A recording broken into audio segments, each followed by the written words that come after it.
The air at Prayagraj, in the chill of a January dawn, carries a weight that is difficult to describe to those who have not breathed it.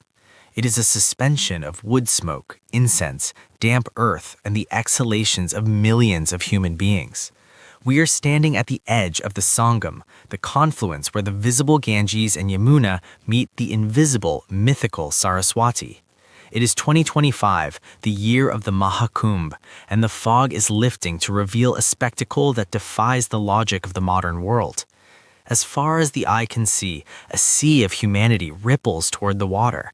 They are not here for a bath. They are here for a transaction of cosmic proportions. They step into the silt-heavy current to wash away the accumulated grit of lifetimes, the karma that binds them to the cycle of birth and death.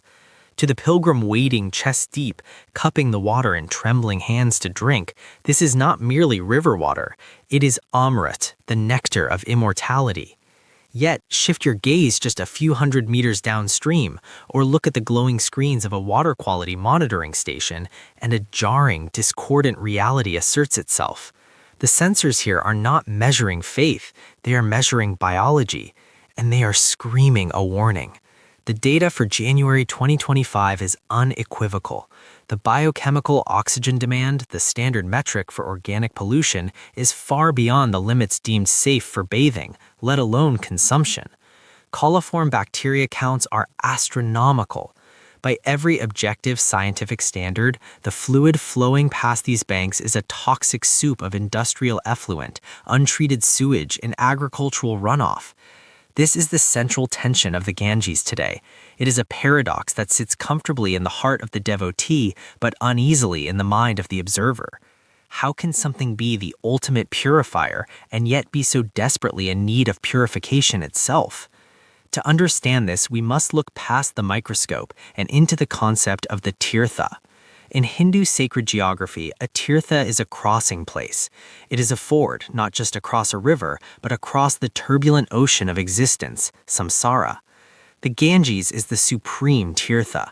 In the theological framework that governs this gathering, the river's material composition, its H2O, its silt, its bacteria, is secondary to its spiritual essence.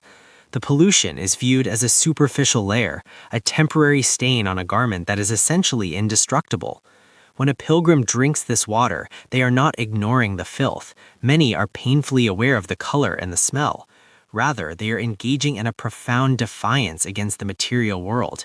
They are asserting that the spiritual potency of the goddess Ganga is absolute, capable of neutralizing any physical poison. It is a belief that privileges the metaphysics of the soul over the biology of the gut.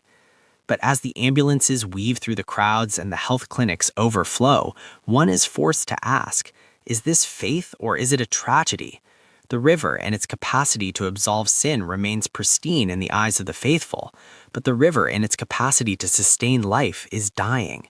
The tragedy of the Mahakumbh is not that the people believe, it is that their belief is being tested against a biological reality that does not care about theology. The poison in the chalice is real, regardless of the prayer whispered over it. From the spiritual cacophony of the kumbh, we turn our attention to the silent, air-conditioned corridors of power in New Delhi, where the fate of the river is debated in the language of budgets and bureaucracy. The Namami Gange mission, launched with immense fanfare and a staggering budget of over $4 billion, represents something more than a sanitation campaign. In the context of India's civilizational history, it can be viewed as a modern ritual of statecraft, a high-stakes penance performed by the government.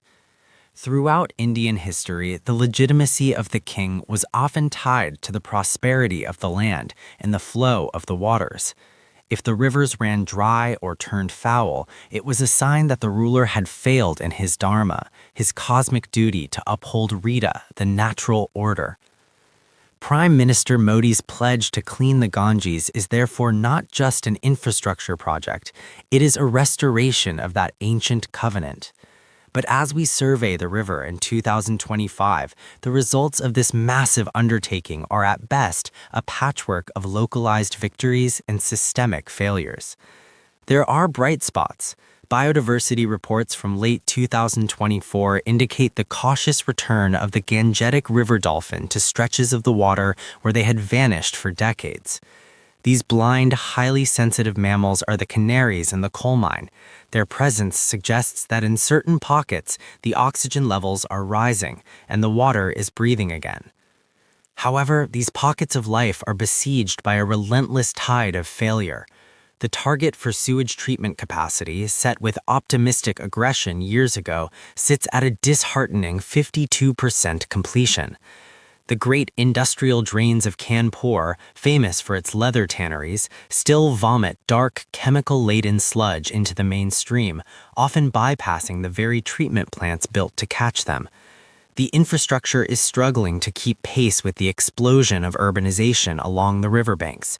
For every new treatment plant inaugurated, a new unauthorized colony springs up, piping its waste directly into the holy flow.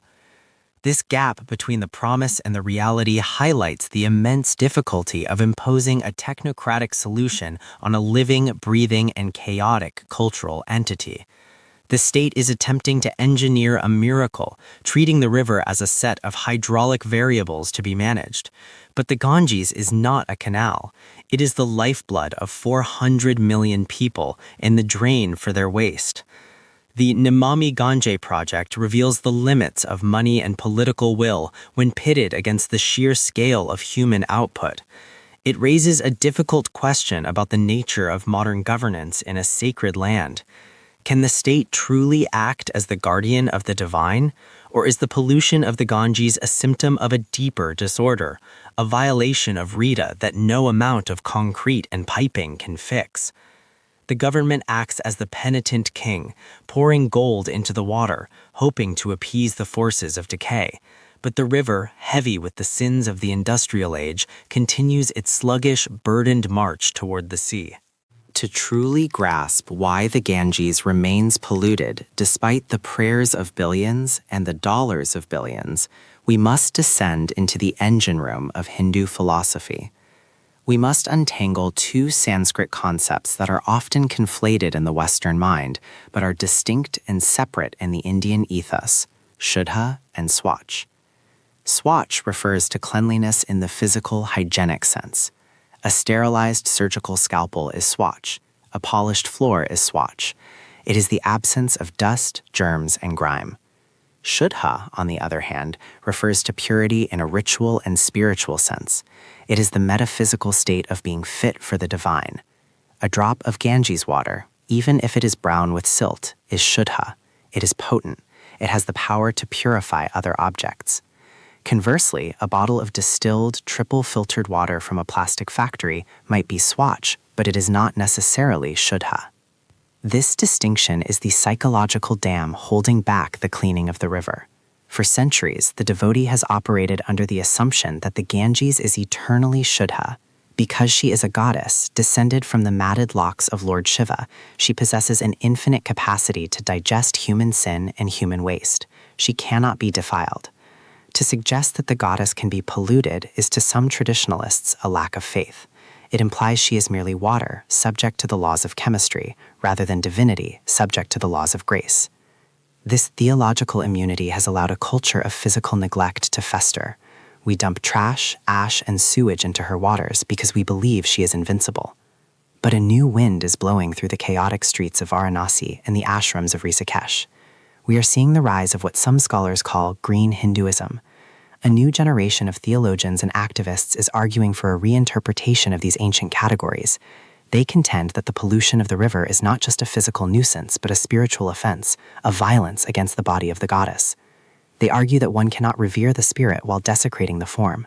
If the water becomes so toxic that it kills the fish and poisons the pilgrim, has the goddess withdrew her presence? This brings us to the precipice of a terrifying future. We are watching a collision between the Bronze Age reverence for nature and the Industrial Age destruction of it. If the Ganges is reduced to a sewer, a carrier of disease rather than deliverance, what happens to the tether between the devotee and the divine? The danger is not just ecological, it is theological. If the physical river dies, if the oxygen drops to zero and the water becomes a black sludge, does the myth die with it? Can you worship a memory? The race to clean the Ganges is not just to save a water source, it is a desperate bid to save the very possibility of Shuddha in a world that is increasingly, irrevocably unclean.